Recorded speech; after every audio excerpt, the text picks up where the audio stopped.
नमस्कार दोस्तों, exam related news में आपका स्वागत है। आज का विषय है भारत में कॉपीराइट पर एआई के प्रभाव पर पहली समिति बैठक। इसके बारे में जानेंगे। कॉपीराइट क्या होता है इसके बारे में जानेंगे, एआई से जुड़ी महत्वपूर्ण बातें जानेंगे और साथ में 5 अभ्यास प्रश्न की भी चर्चा करेंगे। अगर आप पीडीएफ फ्री में प्राप्त करना चाहते हैं तो जो स्क्रीन पर कॉन्टैक्ट नंबर दिख रहा है आप उस पर व्हाट्सएप मैसेज कर सकते हैं। चलिए शुरू करते हैं। हाल ही में वाणिज्य और उद्योग मंत्रालय के अंतर्गत उद्योग और आंतरिक व्यापार संवर्धन विभाग DPIIT जो है उसके द्वारा एक समिति का गठन किया गया है और उसकी एक बैठक आयोजित की गई है। इस बैठक का उद्देश्य था यह मूल्यांकन करना क्या कॉपीराइट अधिनियम 1957 में संशोधन की आवश्यकता है, उसमें कुछ जोड़ा जाना चाहिए या उसे वर्तमान स्वरूप में ही रखना चाहिए। यह इस समिति में कौन कौन शामिल है? शिक्षाविद शामिल हैं, बौद्धिक संपदा से जुड़े विशेषज्ञ शामिल हैं, उद्योग संगठनों के प्रतिनिधि शामिल हैं और सरकारी अधिकारी शामिल हैं।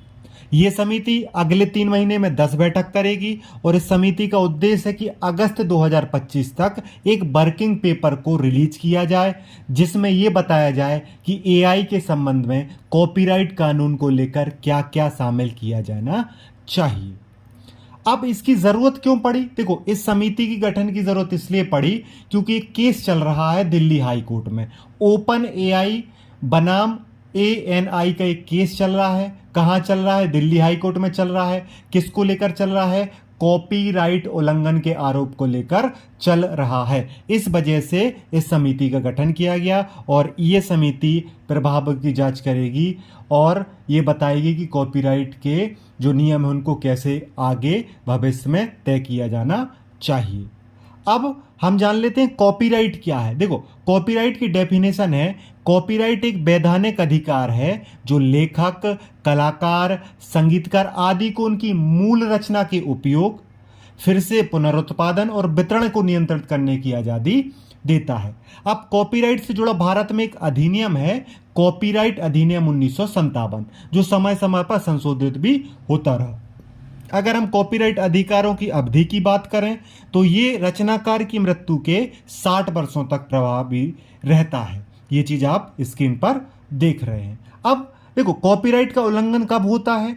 जब कोई बिना अनुमति के किसी के प्रकाशन को, किसी की कला को, किसी के चीजों को उपयोग कर ले, उसे कॉपीराइट बोला जाता है। अब यहां पे महत्वपूर्ण रूप से जानना जरूरी है कॉपीराइट अधिनियम से जुड़े कुछ महत्वपूर्ण प्रावधान में धारा 14 में कॉपीराइट की अर्थ बताया गया है। धारा 17 में कॉपीराइट के स्वामित्व के बारे में बताया गया है। धारा 57, ये इंपॉर्टेंट है, इसमें नैतिक अधिकारों के बारे में बताया गया है। कॉपीराइट से जुड़े नैतिक अधिकार, मोरल राइट्स जो हैं कॉपीराइट से जुड़े, वो धारा 57 में बताए गए हैं। कॉपीराइट अधिनियम 1957 की धारा 65 में बताया गया है कि उल्लंघनकारी प्रतियों के लिए कैसे चीजें मैनेज की जाएंगी और धारा 66 में बताया गया है, यह धारा उल्लंघन के लिए सजा के बारे में बताती है। अब बात करते हैं एआई क्या है। आर्टिफिशियल इंटेलिजेंस एक ऐसी तकनीक है जो मशीनों को मानव जैसी सोचने, सीखने और निर्णय लेने की क्षमता देती है, जो आप ChatGPT, सीरी, गूगल असिस्टेंट इनमें देख सकते हैं। एआई का उपयोग आज हेल्थ केयर में, कृषि में, एजुकेशन में, बैंकिंग में बड़े स्तर पर किया जा रहा है।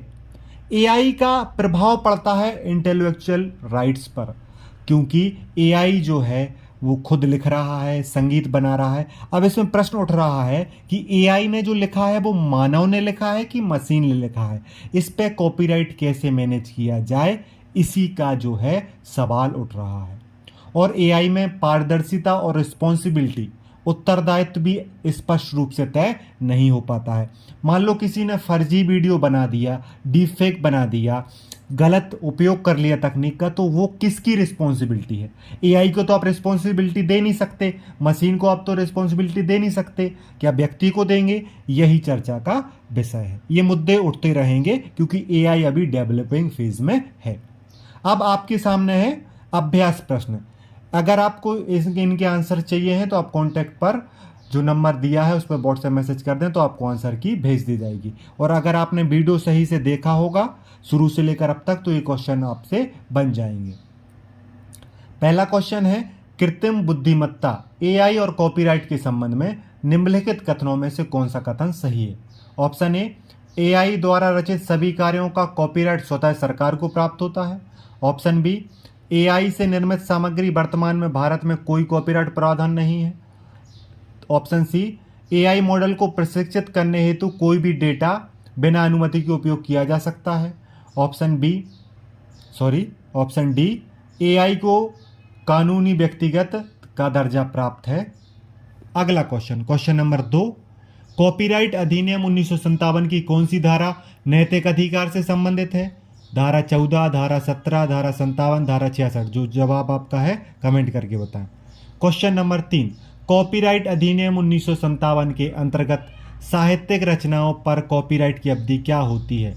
रचना के प्रकाशन की तिथि से 50 वर्ष, लेखक की मृत्यु से 60 वर्ष, लेखक की मृत्यु से 20 वर्ष या लेखक के जीवन काल तक। क्वेश्चन नंबर 4, भारत सरकार की जिस इकाई ने एआई प्रभाव के लिए अभी समिति गठित की है वो कौन सी है?